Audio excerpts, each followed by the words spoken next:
City India news Telugu, ఇది చీకటి వెలుగు. విగ్రహాన్ని అక్కడ రాజీవ్ గాంధీ దేశం కోసం ప్రాణాలు అర్పించిన వ్యక్తి, దేశం కోసం ప్రాణాలు అర్పించిన కుటుంబం నుంచి వచ్చిన వ్యక్తి గురించి ఈరోజు రాజీవ్ గాంధీ విగ్రహం గురించి ఈరోజు తప్పుడు ప్రచారం చేస్తూ ఉన్నాం. బీజేపీ వల్ల మెప్పు పొందడానికి ఈరోజు వాళ్ళు ఏంటంటే వాళ్ళ మోచేతు నీళ్లు దాక్కుంటూ ఈరోజు కేటీఆర్, హరీష్ రావు, కేసీఆర్ గారు ఈరోజు బీజేపీలో మెప్పు పొందడానికి రాజీవ్ గాంధీ మేము విగ్రహం ఆడ పెడితే ఆ విగ్రహం అక్కడ ఉండడానికి లేదని చెప్పేసి ఏదో పగటి కళలు కంటూ రేపు మేము అధికారంలోకి వస్తాము, అధికారంలోకి వస్తే రాజీవ్ గాంధీ విగ్రహాన్ని తీసుకుపోయి గాంధీ భవన్లో పెడతామని చెప్పి పగటి కళలు కంటా ఉన్నావు. ఇప్పుడే కాదు, జీవితంలో ఎప్పుడు నువ్వు అధికారంలోకి రావు, నువ్వు మర్చిపోవాల్సిందే. ఇట్లా మళ్ళీ రాజీవ్ గాంధీ గారి గురించి మాట్లాడితే నీ బట్టలు ఊడదీసి గాడిద మీద ఎక్కి ఊరేగిస్తామని కూడా ఈ సందర్భంగా కేటీఆర్ని హెచ్చరిస్తా ఉన్నా.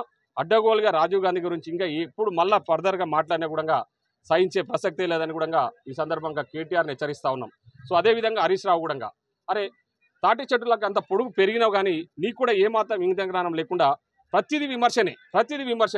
నువ్వు 10 ఏళ్ల కాలంలో రెసిడెన్షియల్ స్కూళ్ళను పట్టించుకోలే, రెసిడెన్షియల్ స్కూళ్ళల్లో భోజనం సరిగ్గా పెట్టలే, రెసిడెన్షియల్ స్కూళ్ళల్లో ఉంటున్న స్టూడెంట్స్కి చెద్దర్లు ఇవ్వలేని దౌర్భాగ్యులు మీరు ఈరోజు మా గురించి మాట్లాడుతూ ఉన్నారు. హాస్పిటల్లో వసతులు లేవని, అవి లేవని, ఇవి లేవని చెప్పేసి మీరు అడ్డగోలుగా దోచుకొని ఈ రాష్ట్రాన్ని అప్పుల కుప్పలుగా చేసినా కూడా ఈరోజు గౌరవ ముఖ్యమంత్రి గారు, ఆయన మంత్రులు అందరూ కలిసి సమన్వయంతో పనిచేస్తూ ఈ రాష్ట్రాన్ని ముందుకు తీసుకుపోతా ఉన్నారు. ప్రజలందరూ కూడా దాన్ని హర్షిస్తూ ఉన్నారు.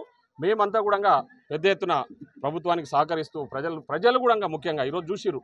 మేము ఊరికి 5 మందిని, ఓన్లీ 5 మందికి ఈరోజు ఇన్విటేషన్ ఇచ్చినాం. ఒక 5 మంది రండి, మిగతా వాళ్ళందరికీ ఊర్లో ఇస్తాము ఈ 500 రూపాయల సిలిండర్కి సంబంధించిన లబ్ధిదారుల పత్రాలు అని చెప్తే మా పిలుపును అందుకొని 5 మంది కాదు, ఊరికి 50 మంది చొప్పున ఈరోజు ఇక్కడికి వచ్చారంటే ఒకసారి కాంగ్రెస్ పార్టీ పట్ల ఈరోజు తెలంగాణ ప్రజలు ఏ విధంగా విశ్వాసంగా ఉన్నారో ఒకసారి ఆలోచన చేయండి.